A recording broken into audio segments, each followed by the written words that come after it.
Gold-Onwude here. I'm with Youngmisuk, and we've got another edition of All-Time Lineup.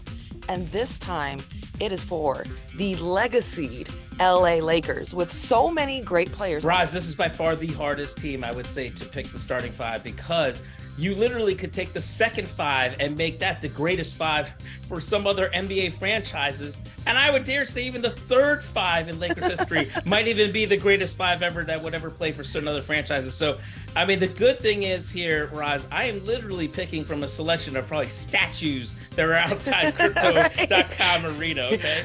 That's how good these players are. But I'm going to take my best shot. Los Angeles, don't come after me. Absolutely. Said, I'll go with the statue players. Who you got the point guard? This was the easiest decision to me. He, to me, is the greatest Los Angeles Laker of all time, Magic Johnson. He didn't just personify winning. He ushered in an era that in many ways defines the franchise and set the bar for the Lakers today. Yes, they had all those finals appearances back in the day and championships, but Magic today is what I think the Lakers are judged off of how he won, because he also had Showtime, the glitz, the glamour, everything. 5-time NBA champion, 3-time MVP, 3-time Finals MVP, 12-time NBA All-Star, 9-time first-team All-NBA. Magic Johnson defines the Lakers. Shoot it, 5 seconds left. Magic down the middle, just what I thought. A hook shot at 12, good!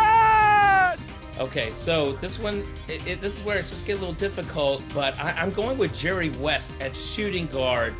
I mean, the logo, 9-time NBA Finals appearances, 14-time All-Star. He won a championship. He was clutch prior to the arrival of Magic and all these guys. The Mr. Laker was Jerry West. I mean, like, simply put, he is the logo of the NBA. You cannot leave him off this all-time five, okay? 1 second. West throws it up. Jerry West made it from the other side of the midcourt stripe. Let's take it to small forward. Who you picking? Okay, this was the tough decision. Not necessarily tough because of who it is. He was going to be on my five, but maybe who I'm leaving out at this position. But Kobe Bryant is going to be my small forward. 5-time NBA champion, 2 times final MVP, 18-time All-Star, the Mamba. We all know the legend of the great Kobe Bryant. He was going to be on this five no matter what. We gotta get a shot here. Final seconds. Bryant for the win. Bang! But you know who I'm clearly leaving off, Roz. I'm leaving off LeBron James. And look, LeBron James, as he continues through his Laker career, he has a championship. He now has caught Kareem Abdul-Jabbar for the all-time scoring leader record, which was a record we thought would never be caught. But I am not basing this off of LeBron James' overall career.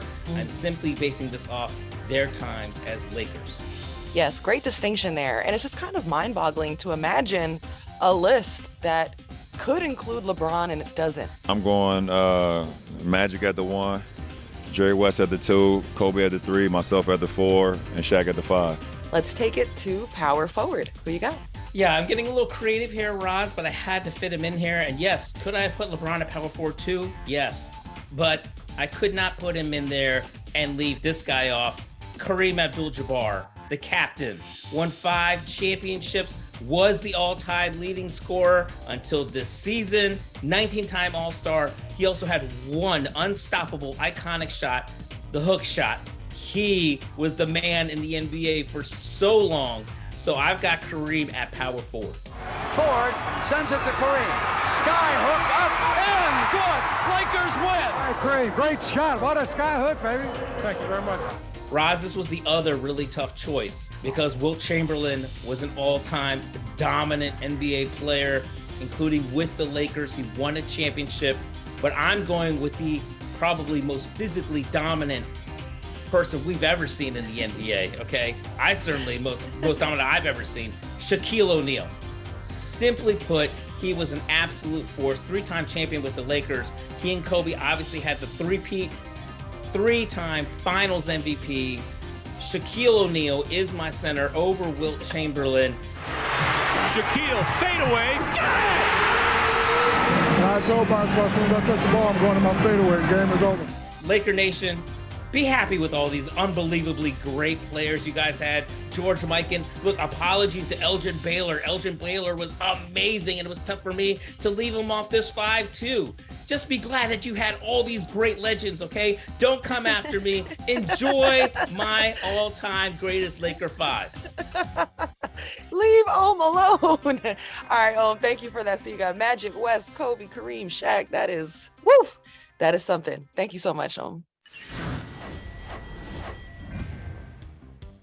What's up, y'all? Back for another edition of All Time Lineup. I'm Roz Gold-Onwude. I'm here with Izzy Gutierrez. And today we head to Miami. Wait, Izzy, aren't you in Florida already? That's perfect. Almost always in South Florida, yes. Okay, we have the perfect person to give us an all-time starting five for the Miami Heat in the history of the franchise. I've basically been preparing for this for my entire career. My point guard is Goran Dragic, and I understand that people will say, hey, what about Tim Hardaway? Shouldn't he be the guy that means more to the franchise? And the way I look at it, Roz, is if you were to reverse their careers, meaning timing-wise, chronologically, Goran goes first, Tim goes second, I think there's no question that Goran is by far the more meaningful player at that position for his team. Longevity-wise, was there with the team longer. In the playoffs, didn't have more playoff runs, but he had two extended playoff runs with Miami, one of them getting him to the finals. When Tim Hardaway was in Miami, he only had one extended playoff run, and it got them to the conference finals where they lost to the Bulls in '97. I know there's like a love and a feel and an admiration for Tim Hardaway because he helped legitimize the franchise, but Goran just meant more and broke through to the finals. Tim Hardaway never did that.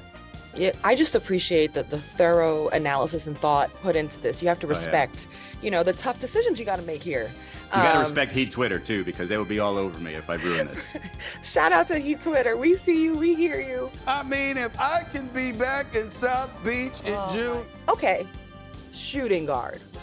I mean, it's the easiest decision of the bunch. It's Dwayne Wade.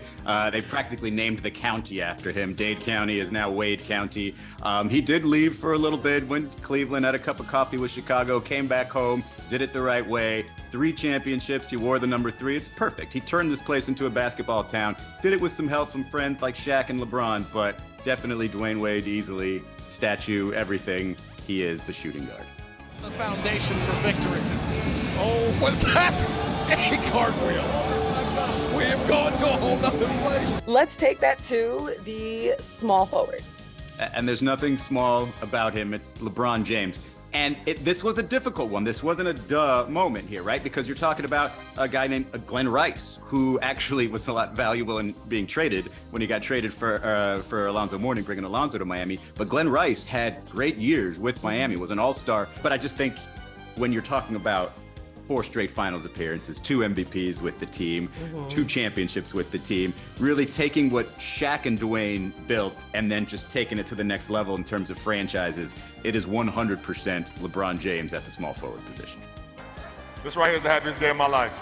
Okay, so power forward is, again, it's quite difficult because it feels like you just want to anoint the big 3, but I'm still going to have to go with Chris Bosh here. And let's look at some competition here. You're talking about Udonis Haslem, right? He's got all 3 rings with the franchise, has been a lifer, if you will, 20 years, sort of the Dirk Nowitzki story with one franchise.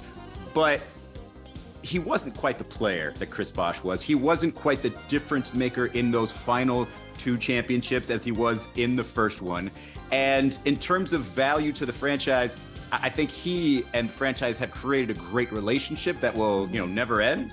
But in terms of value, he just was more valuable because of his leadership, his willingness to give up money to stay. But in terms of on the court, you got to go with the guy who's already in the rafters, and that's Chris Bosh. You got to go with the guy who's in the Hall of Fame, and that's Chris Bosh. And he didn't just have the 4 years like LeBron did. He had an extended stay with Miami that obviously was shortened by his medical condition. So you got to go with Chris Bosh at the power forward. And D, sorry about beating you to this jersey retirement thing. I had to beat you at something, dude. I'm going to just keep it serious. What are you doing at the center position for this all-time lineup? What I'm doing is I'm ducking Shaquille O'Neal because, and Bam Adebayo, frankly, because my answer is Alonzo Mourning. And it's, so this sort of all-time team is more, again, sort of value to this franchise. And Shaq's stay, while Shaq broke through He broke Miami Heat through, got a championship, made them, sort of a mega franchise, right? There that a lot of players wanted to come play in. But he's only here for 3 years. And it ended ugly. And he almost fought Pat Riley. You want to trend something?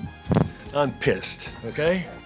So go ahead. When you look at what Alonzo did, Alonzo really built the franchise. He really sort of created Heat culture, if you will. All those fights against the Knicks and all those battles with Michael Jordan and the Bulls. And then, and this was the kicker, okay, this is what made it obvious for me with Alonzo.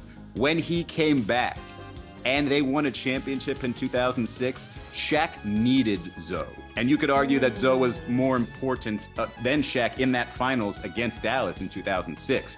I remember when Pat called me in the office and said, hey, Zoe wants to come play. I said, let me think about it, Pat. Hell yeah. I think this is a strong starting five. I know the question mark is at point guard, but I think this is a strong starting five. Put a stamp on it. Great job, Izzy. So, okay, here it goes. Boop. Izzy certified.